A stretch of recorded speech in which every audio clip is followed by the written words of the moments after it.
बिस्मिल्लाहिर्रहमानिर्रहीम। अस्सलामुअलैकुम। हज़रत सुलेमान अलैहिस्सलाम परिंदों से हम कलाम होने की कुदरत रखते थे। परिंदों ने जब हज़रत सुलेमान अलैहिस्सलाम को ज़ुबान दान और महरम पाया तो चू चू तरक्की और पैगम्बर अलैहिस्सलाम की सोहबत इख्तियार कर ली। हज़रत सुलेमान अलैहिस्सलाम के दरबार में क्या चरिंद क्या परिंद सभी हिकमत और दानाई की बातें करते थे। एक दिन दरबार लगा हुआ था और हाज़रीन मामूल के मुताबिक अपनी अपनी जुबान में बातें कर रहे थे। तजर्बे और दानाई की नहरें रवां थी। उस रोज परिंदे अपनी सिफात और हुनर बयान कर रहे थे। आखिर में हुदूद की बारी आई।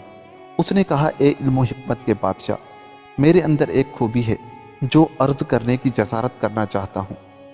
दानाओं ने कहा है कि मुख्तसर कलाम ही फ़ायदेमंद होता है। मैं उड़ते हुए बुलंदी से ज़ेरे ज़मीन पानी का अंदाज़ा लगा लेता हूँ, कितनी गहराई में है और उसकी क्या खासियत है, ज़मीन से निकल रहा है या पहाड़ से रिस रहा है। हज़रत सुलेमान अलैहिस्सलाम ने हुदूद की इस खूबी की बहुत तारीफ की और इजाज़त अता फरमाई के बेआबो ज्ञान सेहराओं में सफ़र के दौरान तू हमारे हिरावल के साथ रहा कर ताकि पानी का खोज लगाता रहे। जागबद नियत ने जब ये सुना कि हुदूद को हरावल में शरीक रहने का एजाज़ अता हुआ है तो मारे हसद के अंगारों पर लौटने लगा। फौरन पैगंबर अलैहिस्सलाम के सामने आकर कहने लगा, हुदूद ने आप अलैहिस्सलाम के सामने गुस्ताखी की है और झूठा दावा किया है।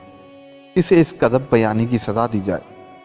इससे पूछिए कि तेरी नज़र इतनी तेज़ है कि पाताल में छुपी हुई चीज़ों की खबर देती है, तो फिर तुझे ज़मीन पर बिछा हुआ जाल क्यों नहीं नजर आता जो शिकारी तुझे फांसने के लिए लगाता है। ऐसा हुनर रखता है तो वो जाल में क्यों फंस जाता है। आसमान की बुलंदियों से वो जाल क्यों नहीं देख पाता। जाग बदनीयत की बात सुनकर हज़रत सुलेमान अलैहिस्सलाम ने हुदूद से दरियाफ्त किया, दावे की सिदाकत का सबूत पेश कर। हुदूद ने बेखौफ होकर अर्ज किया, ए बादशाह सलामत, मेरा दावा सही ना हो तो मेरी गर्दन हाजिर है।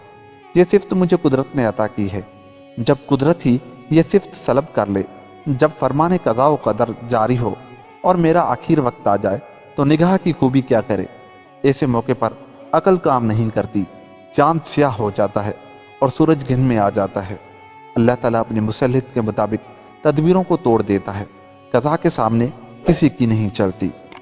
दोस्तों, अगर आपको हमारी ये वीडियो अच्छी लगी तो जाते जाते हमारे चैनल को सब्सक्राइब कर लें। मिलते हैं किसी ऐसी वीडियो के साथ, तब तक के लिए खुदा हाफिज़।